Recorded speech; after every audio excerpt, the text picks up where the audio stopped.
Greetings once again. Welcome back to the channel. Thank you all for tuning in. So, I want to talk to you all a little bit about West Indies. Now, we lost the first of 3 ODIs yesterday. And watching the game, there are still a few things that we need to work on as a team. You understand? I also want to talk a little bit about Coach Darren Sammy, because after the third T20, I actually didn't get a chance to hear what he said. And I think it was yesterday evening I got an opportunity to listen to Coach Sammy speaking about that series. We lost the series, but he said that we won from a moral standpoint. He spoke about the pitch, and said that when it comes to World Cup and stuff like that, ICC will make sure that they're playing on good pitches. And I couldn't believe that this was actually Darren Sammy I was listening to, So we're going to talk a little bit. Just give a listen here, my people, and let me know what you all think in the comment section. All right. So yesterday's game, obviously, it was a tough one to take. I mean, the rain came down right at a point where we were starting to change gears. I mean, we already lost, I think we had already lost 4 wickets at that time. But Ruston Chase and Sheffield Rutherford, they were looking good and they were starting to score pretty quickly. Chase was on 33 from 33, right? Rutherford was in the 70s. So, they were settled and getting into their work. They were getting into the mix of things. But we can't control the elements, we can't whether it's rain or wind or whatever, we can't control it. And Duckworth Lewis system gave us 230 odd. Unfortunately for us, our bowlers weren't able to restrict our bowl out Sri Lanka, so we ended up losing the game. Now, when it comes on to our batting, this is something that we have always struggled with. You understand? At the top of the order. Sometimes when we switch from one format to the next, it's tough, it's hard to deal with. But at the same time, we have to understand that we got to be able to adapt. You understand? We have to be able to adapt. It's not like we're asking players to move from Test cricket to T20. Switching from T20 to ODIs, it's not all that tough because, the players, there are 2 formats players, most of them, very few of them 3 formats. So when we're batting at the top of the order, we have to look to, we have to be positive. That's the thing. We have to be positive, but we have to still remember that it's all of 50 overs. And if we try to be positive and say we're going to go after the first 5-10 overs, it's not halfway. It's not halfway the game that, 10 overs is not halfway because you still have 40 overs to go. You understand? So even though we're looking to be positive, we still have to make sure we're playing with a sense of that it's not every ball needs to be in the air. You understand? Or it's not every ball we need to run down the track for. It's 50 overs, they're going to spread the field so you can move the ball around. That is why fitness is important. That's why this thing of where CWI is saying they're looking to move from not allowing players to play if they don't play in the local league.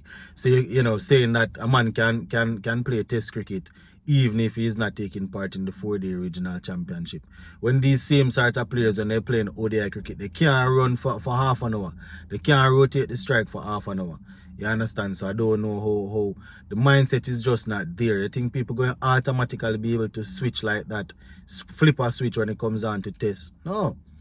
It shows us clearly in ODIs why you think we do so poorly in ODIs is generally the same set of players that that we use in T20 that usually go over to the ODI team. But with 30 more overs added to it, it's like it's a whole different ball game. We do fairly well in T20 cricket, generally speaking. But ODIs, we can't win anything. We're ranked all 9 and them something there. You understand? We can't win anything. And it's because of, it's because of how we play. So I know they are moving away from this thing of selecting people based on how they are performing in franchise cricket, but I think it's a backward step. I think it's a backward step because fitness will tie into it. I mean, it's a way to get some of our players to play. You understand? People that find excuses so they can't play regional cricket.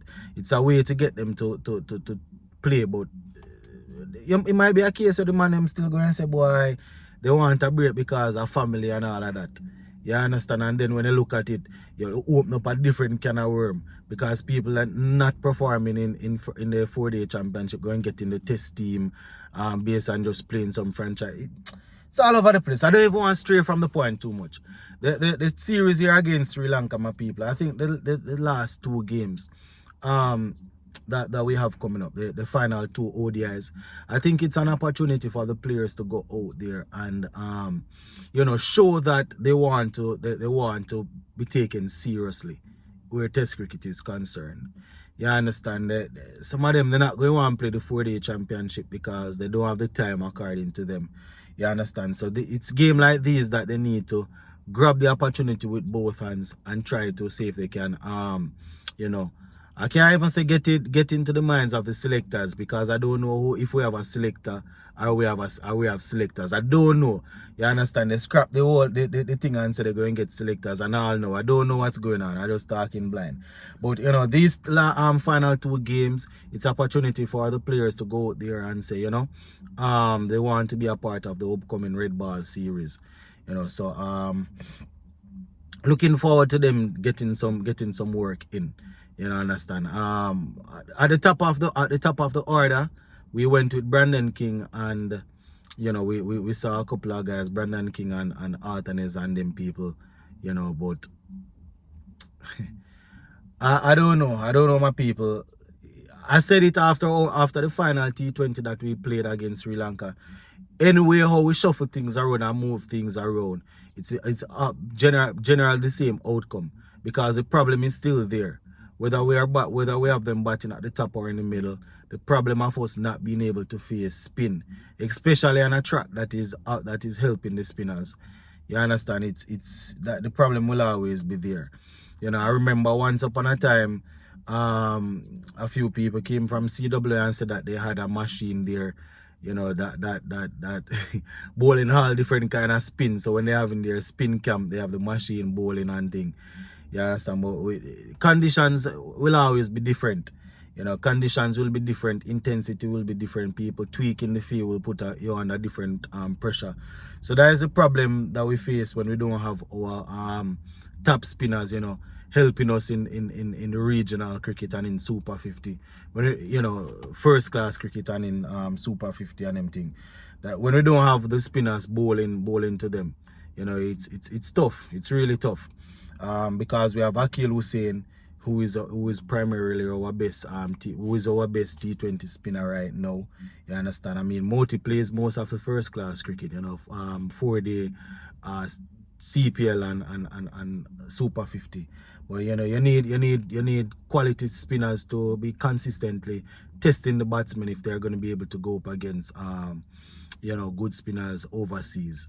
So we have a whole lot of things, my people. So this thing where CWI is opening a can of worm, that boy right now, they're going to select people based on how they're playing in franchise cricket.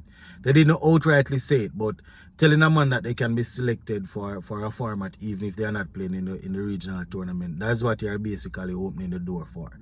And when we don't have the best of the best, we're already struggling to select top players. You understand? We're already struggling to produce top players coming from the regional tournament. So when they tell a man say him not have to really play to be selected, it's going to be even tougher because the ones that are actually playing, they won't have some of the best better players to be bowling to them or to be batting to their bowling. So it's a whole lot of things, my people, So it's going to be interesting to see how things go in these final 2 ODI games, but a lot of things can, a lot of things can come from these games. So I just wanted to talk to you all a little bit, my people. I really came on to talk about Darren Sammy saying that saying that we didn't win the series, but we won. We ran from a moral standpoint because we were without most of our, not most, we were without some of our top players, and we showed that we can compete. You understand? But the guys that we had in the team, you know, they should, you know, we expect them to really go there and perform. You understand? So let me know what y'all think, my people. Let me know what y'all think. Do y'all think that we won the series even though we didn't win the series, based on what Sammy is saying? And also let me know what y'all think about you know, how we go about playing ODI. ODI is totally different from T20s. Let me know. Big up on yourself.